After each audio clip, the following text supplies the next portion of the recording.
In the small, isolated town of Willow Creek, nestled amidst the towering pines of the Appalachian Mountains, there had always been whispers of a dark entity that lurked within the depths of the ancient forest. Tales were passed down from generation to generation, cautioning the townsfolk to never venture too far into the woods, for fear of encountering the creature known as the Wendigo. The Wendigo was said to be a shape-shifting beast, a malevolent spirit that had once been a human, twisted and consumed by an insatiable hunger for human flesh.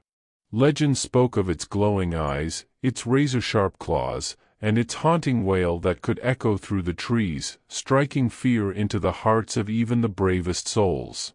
For years, the townsfolk of Willow Creek had heeded the warnings, keeping a respectful distance from the edge of the forest.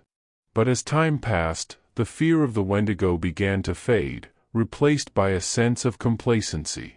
Children would often dare each other to venture closer to the woods, testing the boundaries of their courage. One day, a group of teenagers, emboldened by their youthful bravado, decided to explore the depths of the forest.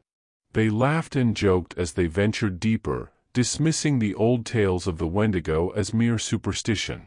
But as the sun began to set, casting long shadows through the trees, their laughter turned to silence, replaced by an unsettling feeling of dread.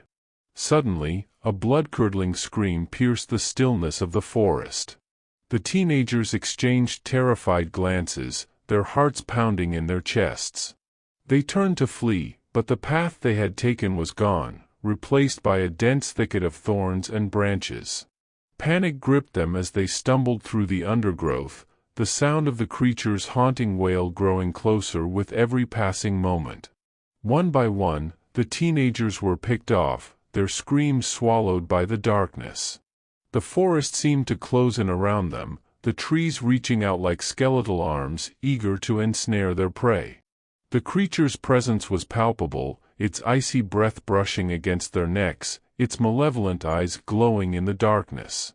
When only one of the teenagers remained, he stumbled upon an old, abandoned cabin, its windows boarded up and its paint peeling. With a desperate hope, he burst through the door, seeking refuge from the creature that pursued him. Inside the cabin, he found a hidden room, a small space tucked away behind a false wall. He squeezed inside, his heart pounding in his chest, and held his breath as he listened to the creature's heavy footsteps approaching the cabin. The creature clawed at the door, its guttural growls echoing through the cabin. The teenager huddled in the darkness, praying that the creature would give up and leave. But the creature was relentless, its hunger driving it to break through the door and into the room. The teenager's eyes widened in terror as the creature lunged towards him, its claws outstretched. He closed his eyes, waiting for the pain to come. But the pain never came. Instead, he heard a loud thud, followed by a deafening silence. Slowly, he opened his eyes. The creature lay motionless on the floor, a jagged piece of wood protruding from its chest. The teenager looked around in confusion. He saw a small, wooden table overturned, its leg broken off and sharpened to a point. He had impaled the creature, defending himself in a desperate act of survival. The fear that had gripped him for so long began to recede, replaced by a sense of relief and exhaustion.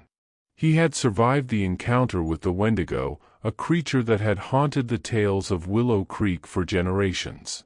As the first rays of dawn broke through the trees, the teenager emerged from the cabin, his clothes torn and his body aching. He made his way back to Willow Creek, the horror of his experience still fresh in his mind. When he returned to the town, he was met with disbelief and shock. The townsfolk had never imagined that the Wendigo was real, that it was more than just a cautionary tale. The teenager's story spread through Willow Creek like wildfire, reawakening the fear of the creature that had lurked in the shadows for so long. The townsfolk once again heeded the warnings, keeping a respectful distance from the edge of the forest. And the Wendigo, the malevolent spirit that had consumed the souls of so many, was never seen again.